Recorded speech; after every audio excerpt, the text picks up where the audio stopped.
ये शान है, ये मान है, वतन का ये सम्मान है, चले वतन इसी से है, ये मेरा अभिमान है, जी हाँ ये मेरा संविधान है। नमस्कार, मैं श्वेता सिन्हा मधेपुरा से भारतीय संविधान के 75 वर्ष पर अपना विचार प्रस्तुत करने हेतु उपस्थित।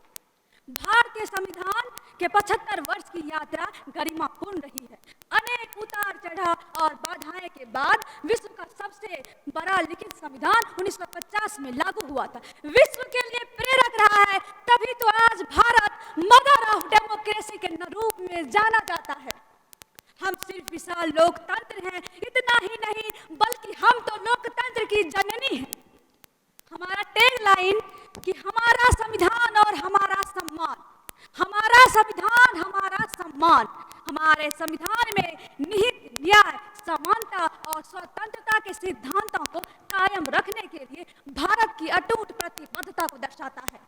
यह अभियान न केवल कानूनी जागरूकता को बढ़ावा दे रहा है, बल्कि शहरी केंद्रों से लेकर गांव तक हर नागरिक को उनके अधिकार की रक्षा के साथ उन्हें सशक्त भी बना रहा है। क्योंकि जब तक भारत का हर नागरिक अपने कर्तव्य और अधिकार को लेकर सशक्त नहीं बनेगा, तब तक भारत के संविधान की आत्मा सशक्ति रहेगी। महोदय, हमारा संविधान तो हमें समानता का अधिकार देता है, लेकिन जरा सोचिए, क्या हम तब तक अपने समाज को सभ्य कह सकते हैं जब तक कि हमारी आधी से अधिक आबादी गरीबी, बेरोजगारी, भूखमरी और भ्रष्टाचार से जूझती रहेगी? बेरोजगारी इतनी कि हमें यह सोचने पर मजबूर कर दे कि कलम किताबें कमरा सन्नाटों का शोर, कलम किताबें कमरा सन्नाटों का शोर, ना जाने कैसा होगा अपना आने वाला दौर।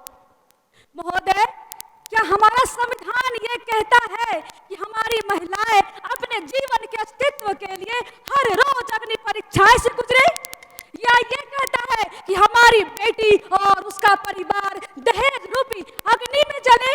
नहीं ना, हमारा संविधान तो वो है जो हमें कर्तव्य और अधिकार से एक व्यक्ति से शिष्ट मानव बनाता है।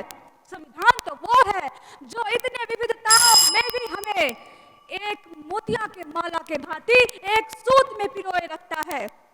हम कह सकते हैं कि constitution is the medicine to keep all the human discrimination and harmful action away from the society. सिर्फ विकसित विकसित के नारे लगाने से भारत विकसित नहीं हो जाएगा।